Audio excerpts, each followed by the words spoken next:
Most histories of the apartheid's end focus on Nelson Mandela, or Robben Island, on the township uprisings, on international sanctions, and the moral weight of the global anti-apartheid movement.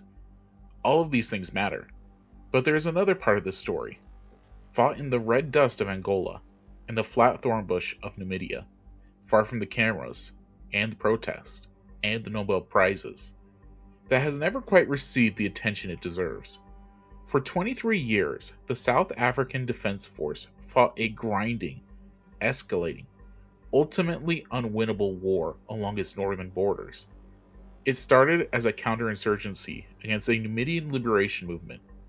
It became a full-scale conventional war involving Cuba, the Soviet Union, the United States, and the largest military engagement on African soil since the Second World War. And when it ended, when South Africa finally withdrew from Angola and acknowledged Namibian independence, the apartheid state withdrew something else too: the confidence, the military myth, the belief, along with the white South African public and the Afrikaner leadership, that the regime's survival could be guaranteed by force. Oliver Tambo, the leader of the African National Congress, called the battle that finally broke that myth the Waterloo of racist South Africa. He was not wrong.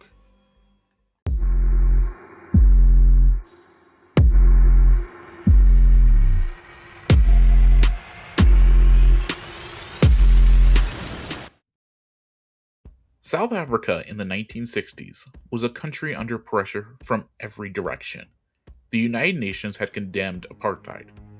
African nations that had once been under European colonial rule were gaining independence and providing bases for the liberation movement, fighting South African rule in Namibia and South Africa itself.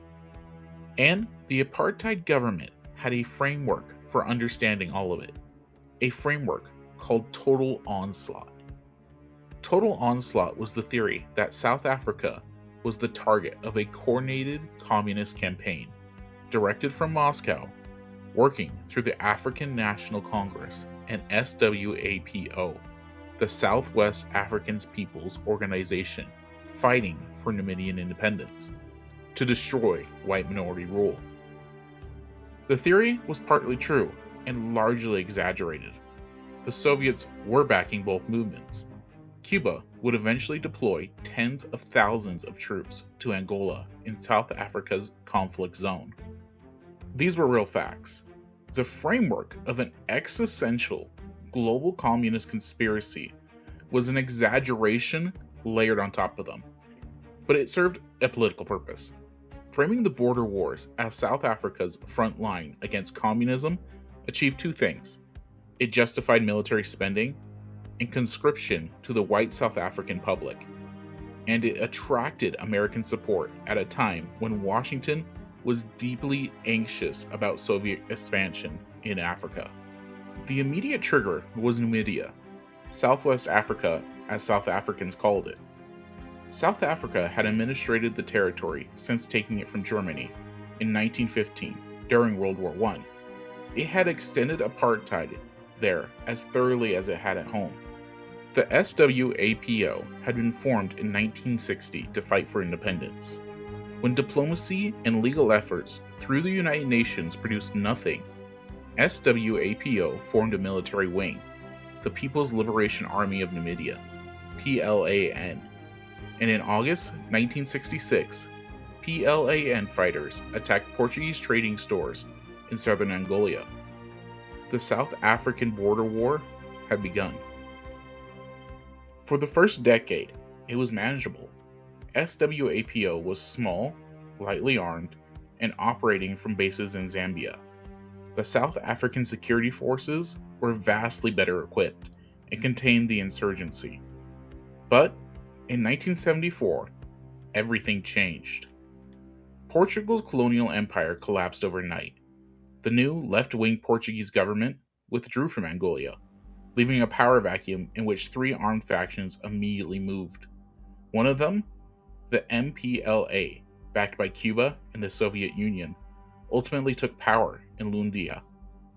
And the MPLA gave SWAPO something it never had before: a massive, friendly, well-equipped northern neighbor directly bordering Namibia.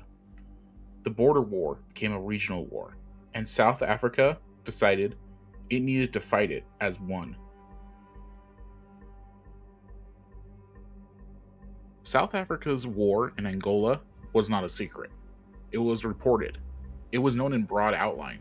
It was discussed in Parliament.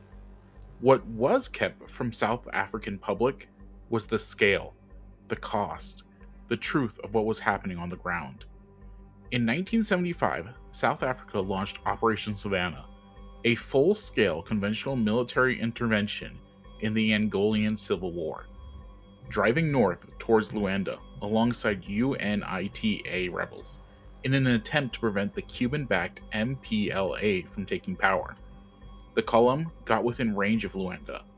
Then the Americans, who had encouraged South Africa to intervene, lost their nerves. Congress passed legislation blocking further US involvement in Angola.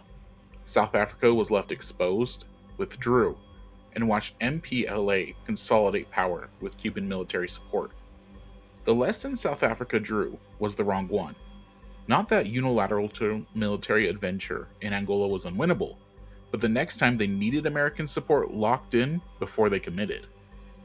Through the late 1970s and 1980s, South Africa conducted a series of massive military operations, driving deep into Angola to destroy SWAPO's forward operating bases. The operations were military successful in narrow tactical terms. SWAPO's bases were destroyed, its Crandalls killed and forced north, but each destroyed base was rebuilt. Each operation produced more SWAPO recruits from the Namibians, who watched their homeland bombed and invaded. And each operation entrenched South Africa deeper in a war it had no exit strategy for.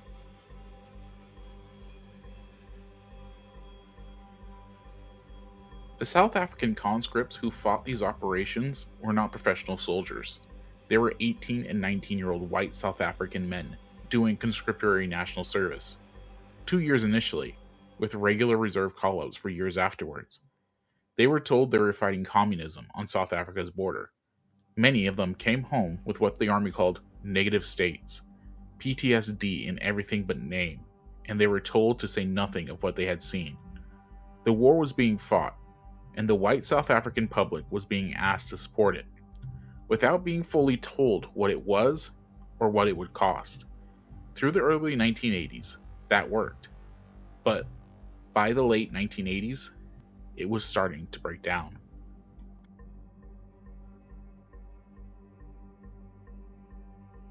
In 1987, the Angolan Government Army, the FAPLA, launched another offense against UNITA's strongholds in southeast Angola. South Africa intervened again, as it had before, stopping the offense at the Lombo River in a series of engagements in September and October 1987 that destroyed several Angolan bridges. FAPLA fell back to the town of Cuito Cuanavale. South Africa and the UNITA followed, besieged the town. What happened next changed the war. Fidel Castro made a decision that South Africa had not anticipated. Rather than allow Cuito Cuanavale to fall and lose everything Cuba had invested into Angola over a decade, Castro decided to massively reinforce. Between December 1987 and March 1988, Cuba poured 50,000 additional troops into Angola, bringing its total force to 55,000 men. More critically, Cuba deployed advanced MiG-23 aircraft and sophisticated anti-aircraft systems that fundamentally changed the air balance over southern Angola. The South African Defense Force had operated with effective air superiority throughout the border war. Its Mirage and Impala aircraft had been able to strike SWAPO and FAPLA positions with relative freedom. That superiority ended with the Cuban reinforcements. South African pilots began encountering MiG-23s they could not outmatch, and anti-aircraft defenses they could not easily suppress. South Africa launched 3 major assaults on Cuito Cuanavale, in January, February, and March 1988. All three were repulsed. The town did not fall. And simultaneously, Cuba moved a powerful Western force towards the Namibian border, a direct threat to South Africa's control of the territory it was fighting the entire war to protect. The military outcome of Cuito Cuanavale is fiercely disputed. South Africa insists it was never defeated, that its forces held their objectives, and that the battle was a tactical stalemate. Cuba and Angola claim a decisive Cuban-Angolan victory. Nelson Mandela, who was still imprisoned on Robben Island when this happened, later said, "The defeat of the apartheid army was an inspiration to the struggling people of South Africa, and to all Africa." Objectively, military historians have generally concluded the battle was a strategic stalemate in tactical terms, but that the strategic consequences were entirely in Cuba's favor. South Africa found itself facing a conventional military threat on the Namibian border that it could not easily counter, at a cost it could not sustain, in a war the white public was losing patience with.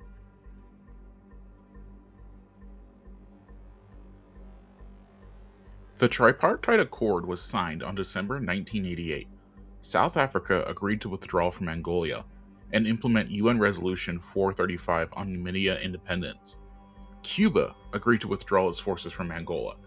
The deal was brokered by the United States, the same United States that had quietly supported South Africa's intervention while publicly maintaining arms embargo compliance. Namibia became independent on March 21, 1990.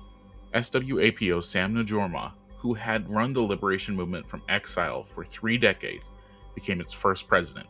South Africa had fought for 23 years to prevent exactly this outcome. It had failed.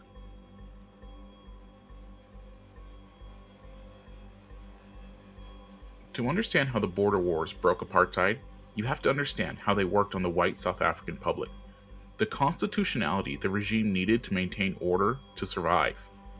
Apartheid rested on a compact with white South Africans.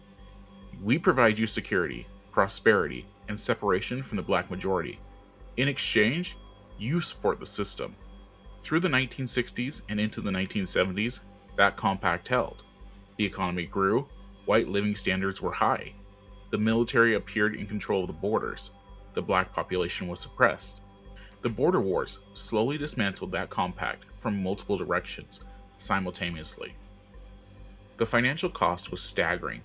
South Africa's defense budget consumed an ever-growing share of government spending through the 1970s and 1980s, money being spent in Angola rather than on infrastructure and services that maintained white South Africa's quality of life.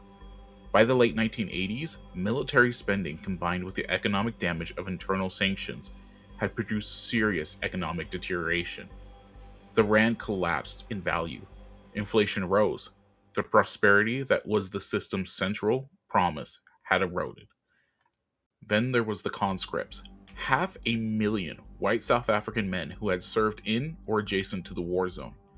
Many had seen things they couldn't speak about, classified operations, the reality of what the war entitled. And what had come home changed. The End Conscription Campaign, formed in 1983, began organizing white South African men to resist call-ups. Some refused and went to prison. The movement was small, but its existence was significant. White South Africans were publicly refusing to fight the government's war. Cuito Cuanavale made all this worse. The military myth, the South African Defense Force was an invincible force protecting South Africa from communism, had been central to the regime's legitimacy. When the battle ended in a withdrawal and a negotiation settlement that gave Namibia its independence anyways, the myth was punctured. South Africa had spent 23 years and enormous blood and treasure to prevent Namibian independence. It had achieved nothing. The strategic logic of the border wars had always been that the military success in the north would buy time and space for the apartheid system to survive. By 1989, that logic had collapsed. The Cubans and the Soviets had matched South Africa militarily. The economic cost was becoming unsustainable. The white public was tiring, and the ANC's internal resistance, the Township Uprising of 1976 and 1985, had demonstrated that the black population would not be permanently suppressed. F.W. de Klerk took power in August 1989. He was not a reformer by conviction. He was a pragmatist who could read the strategic situation his predecessors had created. The military had not secured apartheid. International isolation was deepening. The economy was deteriorating. And Cuito Cuanavale had demonstrated that even military superiority could not be assumed. On February 2, 1990, de Klerk stood before the South African Parliament and announced the unbanning of the ANC and the release of Nelson Mandela.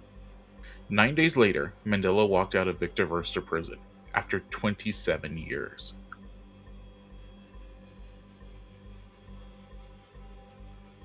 The South African border wars killed approximately 2,000 South African soldiers, roughly 12,000 SWAPO fighters, and tens of thousands of Angolan citizens caught in the war between the large powers.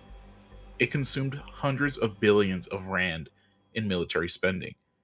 It conscripted 500,000 young white South African men, many of whom came home with wounds, physical and psychological, that the government preferred not to acknowledge.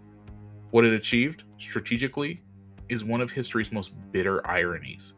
South Africa fought for 23 years to prevent a communist-backed liberation movement from taking power in Namibia.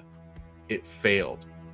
SWAPO governed Namibia from independence in 1990 and has governed it continuously since. The MPLA, which South Africa fought to undermine in Angola, remained in power. The Soviet Union, whose global ambitions have provided the ideological framework for Total Onslaught, collapsed in 1991, making the entire doctrine retrospectively moot. But the border wars did something their architects did not intend. They accelerated the end of apartheid itself.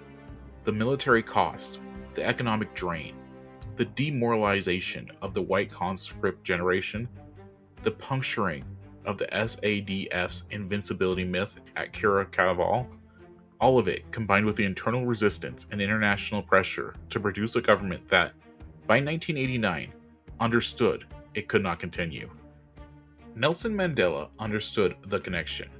When he was released in February 1990, one of his first public statements honored the Cuban forces that had fought in Angola. The Cuban people hold a special place in the heart of the people of Africa, he said.